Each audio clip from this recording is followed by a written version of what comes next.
இங்கே இந்த பையனும் ட்ரெயினில் ஸ்டிக்கர் போட்டு கண்ணாடி எல்லாம் விற்றுக்கிட்டு இருக்கான். அப்போ அங்கே ஒரு பொண்ணு இருக்கா, பூ விற்றுட்டு இருக்கா. இவன் கூட ஃப்ரெண்ட்லியாக பேசுகிறா. இந்த பூ வச்சுக்கோன்னு நிறையா சேல்ஸ் ஆகணும் போது அந்த பொண்ணுக்கிட்ட எரிஞ்சு விழுந்துட்டு வீட்டுக்கு வந்துடுறான். வீட்டுக்கு வந்து பார்த்தா அவங்க அப்பா தரையில் கிடக்குறாரு. அவருக்கு ஒரு ஆக்சிடென்ட்டில் 2 காலுமே போயிருந்துருக்கும். இந்த பையன் அவங்க அப்பாவை தூக்கி உட்கார வைக்கும் போது அவரும் திட்டிகிட்டு இருக்காரு, நான் விளங்காதவன்றதுனால என்ன கண்டுக்காமல் போகிறேன்னு சொல்லி. இவனும் அவங்க அப்பாவுக்கு எப்படியாவது ஒரு ட்ரை சைக்கிள் வாங்கி கொடுக்கலான்னு பார்க்குறான். ஆனால் 12,000 ரூபா சொல்கிறாங்க. அதுக்காக காசு சேர்க்கணும்னு கஷ்டப்பட்டுக்கிட்டு இருக்கான். இதனாலேயே அந்த பையன் அவன் போகிற ட்ரெயின் இல்லாமல் மற்ற ட்ரெயினில் ஸ்டிக்கர் போட்டுலாம் விற்கிறதுக்காக போகிறான். அந்த ட்ரெயினில் வியாபாரம் பண்ணுறாங்கன்னு அடிச்சு கீழே தள்ளி விட்டுறாங்க. அந்த பக்கம் ஒரு திருநங்கை தான் இவனை உட்கார வச்சு ஏன்டா இந்த மாதிரி பண்ணிக்கிட்டு இருக்கான்னு கேட்குறாங்க. அப்போ அந்த பூ விற்கிற பொண்ணு அங்கே வரும்போது இவன் வேணும்னே அந்த பொண்ணோட கூட கீழே தட்டி விட்டுறான்.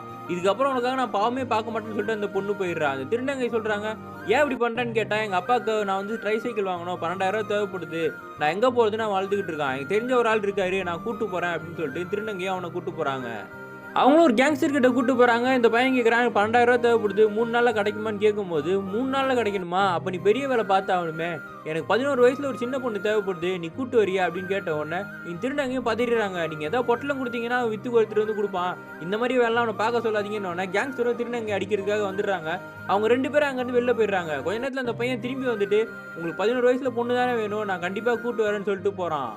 இவனும் அதுக்கப்புறம் அந்த பூ விற்கிற பொண்ணுக்கிட்ட நைஸாக பேசி அவளுக்கு ஐஸ்கிரீம்லாம் வாங்கி கொடுத்து, எங்கள் முதலாளி நீங்கள் பாட்டி வச்சிருக்காரு, நீங்கள் கூட வரியான்னு கேட்ட உடனே அந்த பொண்ணு சரி வரான்னு சொல்கிறா. இவனும் அந்த பொண்ணை கூப்பிட்டு அந்த கேங்ஸ்டர் வீட்டுக்குள்ளே போய் உட்காந்துருக்கான். அந்த கேங்ஸ்டரோட ட்ரெஸ்ஸை கொடுத்து இந்த பொண்ணை அதை போட வையின்னு உடனே இவனும் அந்த பொண்ணுக்கிட்ட பாட்டியில் அந்த ட்ரெஸ் போட்டால் செம்மையாக இருக்குன்னு சொல்லி அந்த ட்ரெஸ்ஸை போட வச்சுட்டு உட்காந்து வெயிட் பண்ணிக்கிட்டு இருக்காங்க. அதுக்கப்புறம் இந்த பொண்ணோட ஃபேஸில் ஒரு மாஸ்க்கை மாட்டி யாருக்கும் தெரியாமல் காரில் உட்கார வச்சு ஒரு அங்கிள் கூட காரில் தனியாக விட்டு வந்துடுறானுங்க. அந்த அங்கிளும் மெதுவாக அந்த பொண்ணுக்கிட்ட போய் மாஸ்க் அவுத்து பார்த்தா இந்த பையன் தான் உள்ள ட்ரெஸ்ஸை மாற்றிட்டு உட்காந்துருப்பான். அவனுக்கு மனசு கஷ்டம் தாங்க முடியாமல் அந்த பொண்ணை தப்பிக்க வச்சுட்டு இவன் பொம்பளை ட்ரெஸ்ஸை போட்டு உட்காந்துருப்பான். இதை பார்த்த உடனே அந்த அங்கிளும் டென்ஷன் ஆகி அந்த கேங்ஸ்டரோட சண்டை போட்டுடுறாங்க. இவனையும் அடித்து தூக்கி போட்டுடுறாங்க. இந்த பையன் வீட்டுக்கு வந்திருக்கான். இவன் தப்பு பண்ணி அவங்க அப்பாவுக்கு சைக்கிள் வாங்கி கொடுக்கலான்ட்டு இருந்திருப்பான். ஆனால் அந்த பொண்ணை காப்பாற்றி இவன் நல்லது பண்ணதுனால இந்த திருநங்கை சொன்ன மாதிரி அவனுக்காக தானாக ஒரு நல்லது நடந்து அந்த மெக்கானிக்கே இவனுக்காக அந்த ட்ரை சைக்கிளை விட்டு போயிருப்பாரு. அவங்க அப்பாவும் அதை பார்த்து சந்தோஷப்படுறாரு.